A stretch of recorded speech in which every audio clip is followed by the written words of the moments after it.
मन ला रंगाले सतनाम मसंगी, मुक्ति मिल जाही जी। गुरु के नाम ल जप ले संगी, बेड़ा पार हो जाही जी। हो बेड़ा पार हो जाही संगी, जीवन सफल हो जाही जी।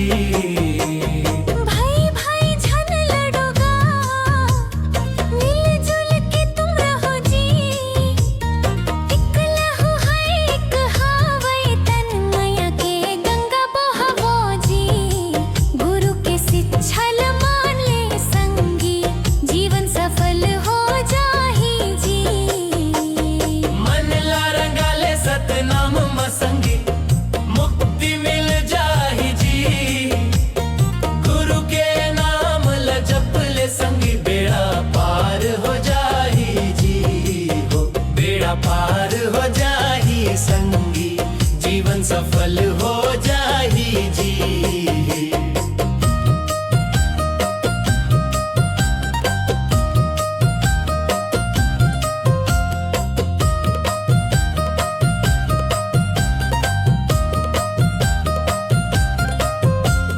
लोभ और मोह छोड़ दे संगी, ए हवे कल के जाली जी।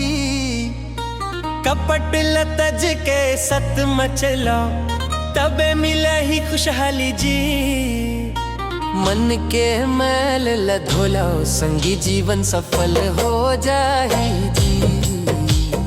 मन ला रंगाले सतनाम मसंगी, मुक्ति मिल जाही जी। गुरु के नाम ल जप ले संगी, बेड़ा पार हो जाही जी। बेड़ा पार हो जाही संगी, जीवन सफल हो जाही जी।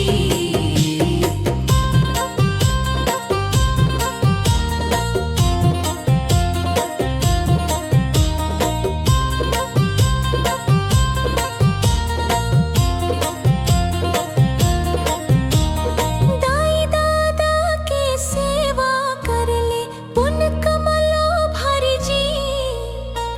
ओकर चरण म तीर्थ हावै, मानव बात हमारी जी। गुरु चरण म झुक जा संगी, जीवन सफल हो जाही जी। मन ला रंगाले सतनाम मसंगी, मुक्ति मिल जाही जी। गुरु के नाम ल जप ले संगी, बेड़ा पार हो जाही जी। हो बेड़ा पार हो जाही संगी, जीवन सफल हो जाही जी। नशा पानी हा घर लजरावे, एला तुम झंझक खाओ जी। बर्बादी के रद दाए हावे, इक्र ले बच के रहो जी। नशा के संग ल छोड़ दे संगी, जीवन सफल हो जाही जी।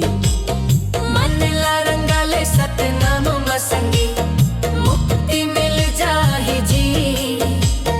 गुरु के नाम ल जप ले संगी, बेड़ा पार हो जाही जी। हो बेड़ा पार हो जाही संगी, जीवन सफल हो जाही जी।